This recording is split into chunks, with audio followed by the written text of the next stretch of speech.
Assalamualaikum warahmatullahi wabarakatuh. Nahmaduhu nusalli wa nusallimu ala rasul karim. Para pemirsa yang dimuliakan Allah Subhanahu wa taala. Pada kali ini saya ingin menyampaikan satu kisah perlombaan infak di jalan Allah Subhanahu wa taala, di mana perlombaan antara Abu Bakar dan Umar. Kita tahu bahwa Abu Bakar adalah orang yang menginfakkan hartanya di jalan Allah paling besar dari umat ini.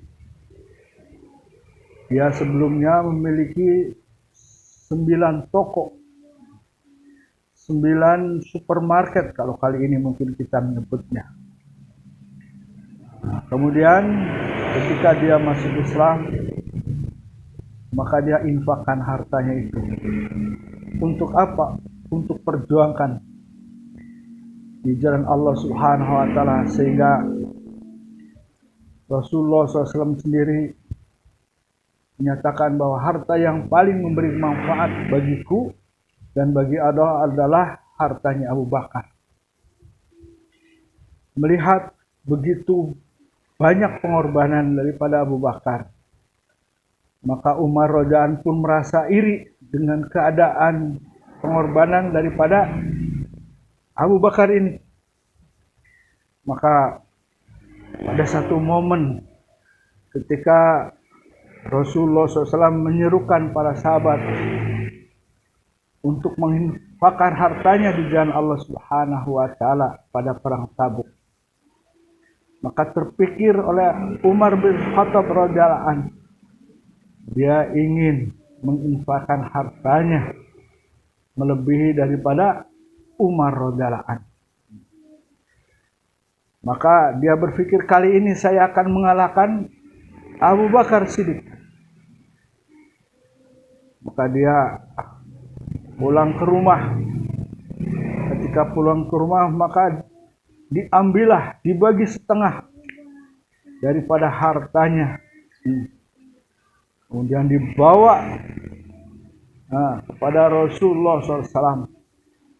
Maka ketika sampai di hadapan Rasulullah SAW, ditanyalah Abu Bakar, wahai Abu Bakar, apa yang kamu tinggalkan untuk keluargamu? Maka Abu Bakar radhiyallahu menjawab, ya Rasulullah, aku tinggalkan setengahnya.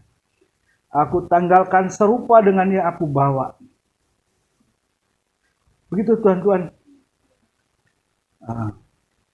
Tidak berapa lama lagi, maka Abu Bakar pun datang dengan membawa harta.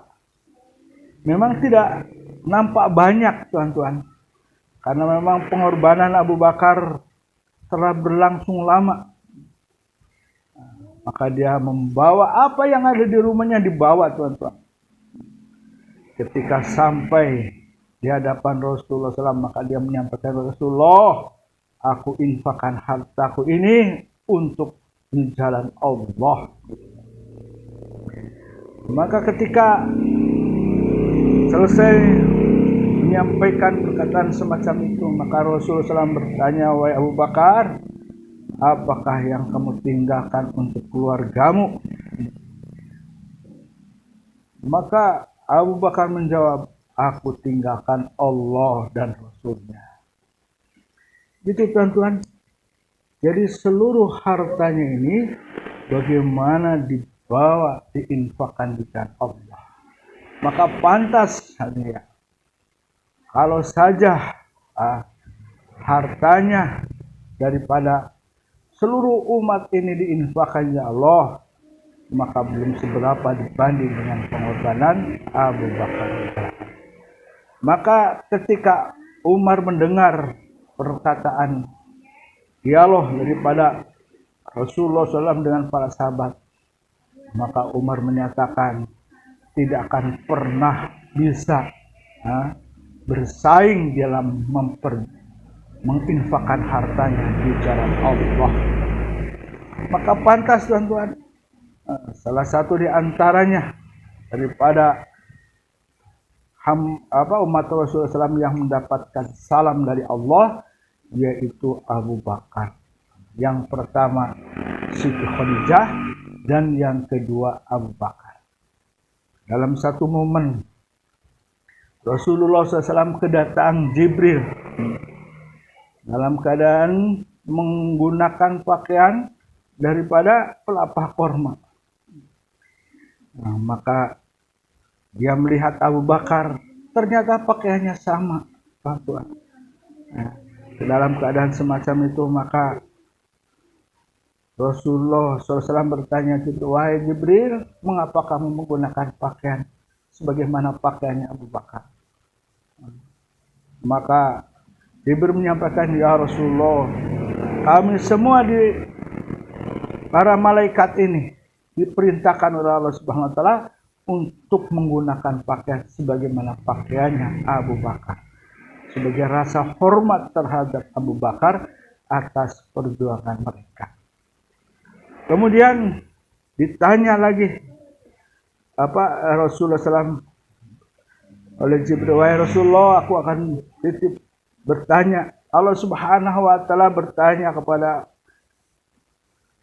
Abu Bakar, apakah ridho hartanya telah dihabiskan untuk perjuangan agama Allah? Maka Rasulullah SAW bertanya kepada Abu Bakar, wahai Abu Bakar, apakah kamu ridho hartamu telah habis untuk perjuangan agama Allah? Maka Abu Bakar menjawab, aku ridho ya Rasulullah. Maka sejak itulah kemudian Allah mengirim salam kepada Abu Bakar Siddiq. Keutamaan Abu Bakar Siddiq ini luar biasa atas perjuangan mereka, atas jerih payah mereka dalam mengawal baginda Rasulullah untuk menyampaikan agama, sehingga dia habiskan seluruh harta dan waktunya, sehingga ia pun mendapatkan salam dari Allah Subhanahu wa taala. Bahkan dia akan masuk surga dari umat Rasulullah yang pertama kali, dan dia akan menjadi pemimpin jamaah kelak di surganya Allah Subhanahu wa taala. Mudah-mudahan Allah Subhanahu wa taala berikan kekuatan kepada kita untuk menginfakkan hartanya di jalan Allah Subhanahu wa taala.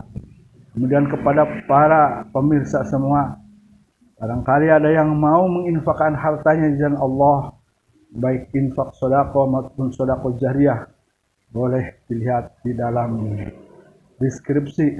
Nah, karena kami pun kecuali membagikan harta kepada orang-orang, juga kepada para santri di pondok pesantren Tahfidzul Quran Nurul Falah. Ada santri-santri yang di pondok itu yang tidak diminta infaknya, tapi ditanggung oleh pihak pondok. Mudah-mudahan Allah SWT berikan kekuatan kepada kita. Kita niat amal dan sampaikan. Subhanallah wa bihamdihi, subhanallah wa bihamdika, asyhadu an la ilaha illa anta, astaghfiruka. Assalamualaikum warahmatullahi wabarakatuh.